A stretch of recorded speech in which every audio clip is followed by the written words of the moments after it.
कानून कहां गया? जब देश का प्रधानमंत्री देश की संसद में झूठ बोलता हो और जो जनता के सवाल हैं उनका जवाब देने से भागता हो, मैदान छोड़कर भागने बोलेंगे इसे कायरता बोलते हैं ना। तो जब वो भाग रहा हो और यूं छाती पीट के कहता हो एक अकेला सब पर भारी, तो अब आप समझ सकते हैं कि इंसान का यानी देश के प्रधानमंत्री का अहंकार कितने ऊपर है। दिल्ली दंगों में आप देख रहे होंगे लगातार जो कोर्ट के फैसले आ रहे हैं, वो कोर्ट के फैसले इस बात का सबूत हैं कि जितने भी लोग पकड़े गए हैं वो बेगुनाह हैं, उनको बलि का बकरा बनाया गया है और क्योंकि वो मुसलमान हैं इसलिए उनको अरेस्ट करके जेल में डाला गया। जो उन बाबाओं की बात की जो काटने वाली बात कह रहे थे जंतर मंतर, जब तक भाजपा सरकार है, मोदी सरकार है, उन पर किसी पर कोई कार्रवाई नहीं होगी क्योंकि उन्हीं के भेजे हुए वो गुंडे हैं भगवा भेष में। किस मीडिया की बात कर रहे हो? वो मीडिया नहीं, मीडिया है आप लोग। सोशल मीडिया ही आज की तारीख में मीडिया है और जिसकी आप बात कर रहे हो वो तो भांड है, वो तो गुलाम और दलाल मीडिया है। वो तल में चाट रहा है इस देश के प्रधानमंत्री के और भाजपा सरकार के। नमस्कार, आदाब, मैं साजिद मलिक हूं। आप समाचार वाले देख रहे हैं। हम रामलीला मैदान के अंदर मौजूद हैं जहां पर जमीयत उलमा हिंद जो अपना अधिवेशन कर रहा है। हमारे साथ में सुप्रीम कोर्ट के जो वकील हैं भानु प्रताप सिंह जी भी हमारे साथ मौजूद हैं, जो रामलीला मैदान के अंदर जमीयत उलमा हिंद का जो अधिवेशन है वहाँ पर हमारे साथ मौजूद हैं। सर, सबसे पहला सवाल आपसे एक ही है, अभी एक सबसे बड़ा सवाल ये है कि जो अधिवेशन यहाँ हो रहा है, इस अधिवेशन के क्या मायने निकाले जाएंगे जिस तरह के आजकल हम हालात देख रहे हैं मुस्लिमों को लेकर के? मैं समझता हूँ जो ये अधिवेशन हो रहा है उसका यही मकसद है कि भाई हम सब इस देश के रहने वाले हैं, सभी का ये देश है, हम सब लोग प्यार से रहें, मेल मिलाप से रहें, भाईचारा हमारे अंदर बना रहे, वो बढ़े, यही मकसद है। सर, इनका मकसद ये है, अभी हमने कुछ दिन पहले ही जंतर मंतर पे एक बयान देखा, हम फिर कहते हैं कि तथाकथित बाबा का हमने बयान देखा। उन्होंने कहा कि मुस्लिमों को काट दो, ईसाइयों को काटो, उनको भगाओ यहाँ से। ऐसे बाबाओं पर कब एक्शन होगा? क्या यहाँ जो अधिवेशन हो रहा है अगर ये लोग ऐसा कुछ बोल देंगे क्या इनके ऊपर एक्शन होगा या नहीं होगा? देखिए, जो उन बाबाओं की बात की जो काटने वाली बात कह रहे थे जंतर मंतर पर, जब तक भाजपा सरकार है, मोदी सरकार है, उन पर किसी पर कोई कार्रवाई नहीं होगी क्योंकि उन्हीं के भेजे हुए वो गुंडे हैं भगवा भेष में, तो उन पर कार्रवाई नहीं होगी। हाँ, अगर सरकार बदलती है और कोई ईमानदारी से इस देश में गुंडागर्दी को खत्म करना चाहता है और जो धर्म के नाम पर जबरदस्ती गुंडागर्दी की जा रही है उसको खत्म करना चाहता है, तो उसके लिए उसे कदम उठाने पड़ेंगे। अगर वो उठा पाए, इतनी हिम्मत हो, इतना कलेजा हो उसमें, तो सर फिर कानून कहाँ चला जाता है? कानून के रखवाले जो हम कहते हैं, क्यों नहीं कुछ बोलता है इसको लेकर? क्यों पुलिस एक्शन नहीं लेती है ऐसे लोगों को? कैसे लेगी एक्शन? कानून कहाँ गया? जब देश का प्रधानमंत्री देश की संसद में झूठ बोलता हो और जो जनता के सवाल हैं उनका जवाब देने से भागता हो, मैदान छोड़कर भागने बोलेंगे इसे कायरता बोलते हैं ना। तो जब वो भाग रहा हो और यूं छाती पीट के कहता हो एक अकेला सब पर भारी, तो अब आप समझ सकते हैं कि इंसान का यानी देश के प्रधानमंत्री का अहंकार कितने ऊपर है, चरम पर है। और जब अहंकार चरम पर हो, अपने सामने किसी को समझ ही नहीं रहा, तो कानून क्या काम करेगा? वैसे भी 1500 कानून खत्म कर दिए गए इस नाम पर कि वो कानून किसी काम के नहीं है, और अभी हजारों की संख्या में कानून सरकार के नोटिस में है जिनको खत्म करने की प्लानिंग है। तो ये कानून क्यों खत्म किए जा रहे हैं? आप जनता को बताओ ना, आप कौन कौन से कानून है जितने आप खत्म कर रहे हो? क्योंकि आम जनता को तो पता नहीं है। जब पढ़े लिखे लोगों को पता नहीं है, वकील समाज को छोड़कर उन्हें भी सारे कानूनों की जानकारी नहीं होती, वो तो जब वक्त आता है तब देखते हैं सारे कानून। सो जब उन्हें पता नहीं है तो आम जनता को क्या पता होगी? तो आप बताओ ना, आपकी जिम्मेदारी है कि ये कानून हमने खत्म किए इसलिए खत्म किए। सो कानून जिनकी आप बात कर रहे हो कि कानून काम करेगा, नहीं करेगा।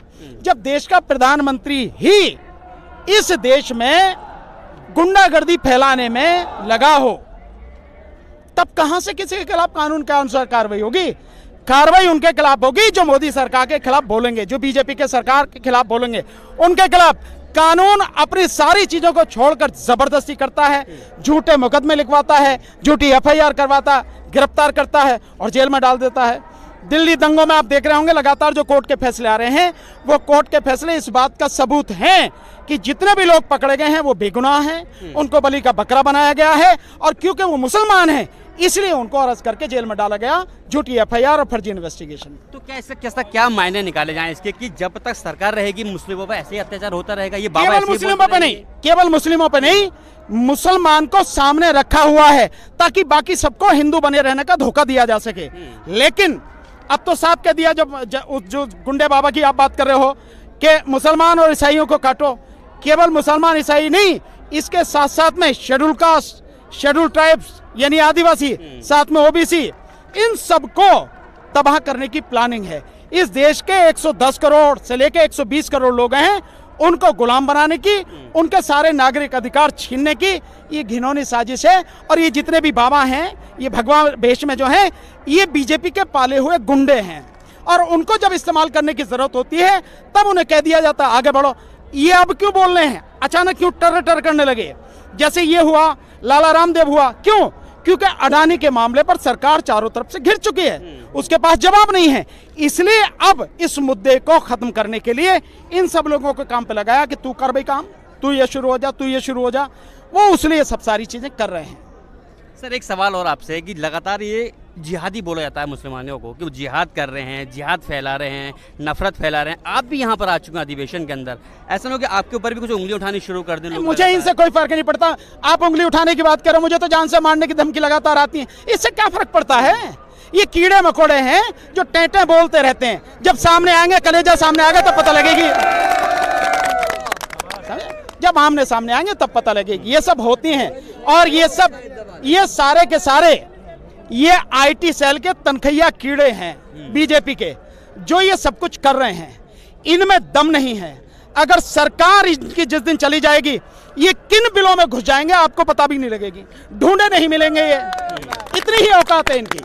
सर एक लास्ट सवाल और, अभी राहुल गांधी ने यात्रा की, यात्रा कंप्लीट करने के बाद में संसद के अंदर उन्होंने जमकर के मुद्दे उठाए, उन मुद्दों पे सब खामोश हो गए। मोदी जी बोलने आए तो मोदी जी के नाम पे नारे होने लगे, मोदी मोदी होने लगा।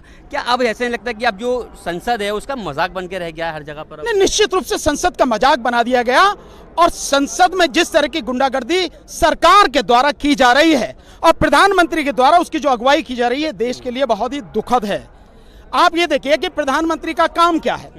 जो सवाल पूछे गए हैं वो केवल राहुल गांधी के सवाल नहीं है, वो इस देश की आम जनता के सवाल है, जो जानना चाहती है भैया तुम्हारा याराना क्या है उससे, और जिससे तुम्हारा याराना है वो आदमी 2014 में उसकी संपत्ति 8,000 करोड़ थी।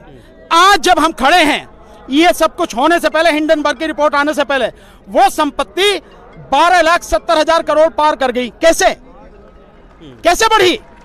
और जब हिंडनबर्ग ने सबूतों के साथ में सवाल उठाए आपके सामने, आप उनका जवाब दीजिए। मैदान छोड़ के भागने वाले को क्या बोलते हैं? कायर, भगोड़ा बोलते हैं ना। तो प्रधानमंत्री भगोड़े की और कायर की भूमिका ना निभाएं। प्रधानमंत्री को बाकायदा जितने भी सवाल हैं उनका जवाब देना चाहिए, और अगर वो जवाब नहीं दे रहे हैं तो इसका मतलब ये है कि जो सवाल पूछे जा रहे हैं उनमें जो गंभीर आरोप है वो सब प्रधानमंत्री उसके निश्चित रूप से भागीदार हैं। ये सब कुछ, और वैसे भी देश जानता है कि अडानी अंबानी अगर ये बड़े हैं तो प्रधानमंत्री के साथ देने से बड़े हैं। अगर साथ नहीं होता तो इतना जो कर्जा उन्हें दिया जा रहा है बैंकों के माध्यम से, 90,000 करोड़ से ज्यादा एसबीआई ने दिया है। बाकी आपके जो उसमें पैसा लगा रहे हैं, जब आपका शेयर डूब रहा है उस समय भी अगर एलआईसी पैसा लगा रही है, अगर एसबीआई पैसा लगा रहा है, तो किसके कहने से लगा रहा है? ये जो सब कुछ बड़ा है, कोयला दिया तो उसको किसने दिया? कोयला किसी की जेब में है क्या? प्रधानमंत्री। सब कुछ पीएमओ में है, जितने भी मंत्री हैं केवल नाम के, सब कुछ पीएमओ से होता। तो कोयला आप दे रहे हो अडानी को, आप रेल दे रहे हो तो अडानी को, आप जो सड़क दे रहे हो तो अडानी को, आप जितने भी पोर्ट है तो अडानी को, हवाई अड्डे तो अडानी को, यानी पूरा देश आपने उसकी झोली में रख दिया आपने। तो जिम्मेदार कौन है? प्रधानमंत्री। यही पूछा जा रहा है कि प्रधानमंत्री बताएं याराना क्या है भाई, और क्या बात है? देना चाहिए प्रधानमंत्री को जवाब। सर उत्तराखंड वाले मामले पे क्या कहेंगे? छात्रों को बुरी तरह पीटा गया, मीडिया खामोश पड़ा है एकदम, मीडिया कुछ नहीं बोल रहा है इन मामले पे, मोदी जी की लगातार तारीफ कर रहा है। वो जिस मीडिया की बात कर रहे हो वो मीडिया नहीं, मीडिया है आप लोग। सोशल मीडिया ही आज की तारीख में मीडिया है, और जिसकी आप बात कर रहे हो वो तो भांड है, वो तो गुलाम और दलाल मीडिया है। वो तलवे चाट रहा है इस देश के प्रधानमंत्री के और भाजपा सरकार के, उनके इशारे पर काम करता। वो अपनी पत्रकारिता भूल चुका है और वो बीजेपी का स्पोक्समैन है। रही छात्रों की, इस देश के छात्रों को समझना पड़ेगा कि उनकी जिंदगी तबाह करने के जो जिम्मेदार हैं उनके खिलाफ पूरे देश में एकजुट होकर इस सरकार को जड़ से उखाड़ कर फेंको। अगर आप ऐसे ही करते रहोगे आपको कुछ मिलने वाला नहीं है। उनको अपनी ताकत का एहसास होना चाहिए, और जब नौजवान उठता है, जब छात्र उठता है, वो सारे के सारे इकट्ठे होकर किसी भी तानाशाह सरकार को मिट्टी में मिला देते हैं। यही उनको करना पड़ेगा, और 2024 तक ही उनके पास समय है। अगर 2024 तक इन्हें उखाड़ के नहीं फेंक सके, इसके बाद किसी के पास समय नहीं है। 2024 जीतने के लिए बीजेपी, ये यूं कहो कि मोदी जो मन में आएगा वो करेगा, और जीत के अगर आ गए तो 1 साल के अंदर अंदर सारी तबाही होगी। आप देखते रहना अपनी आंखों। Thank you sir.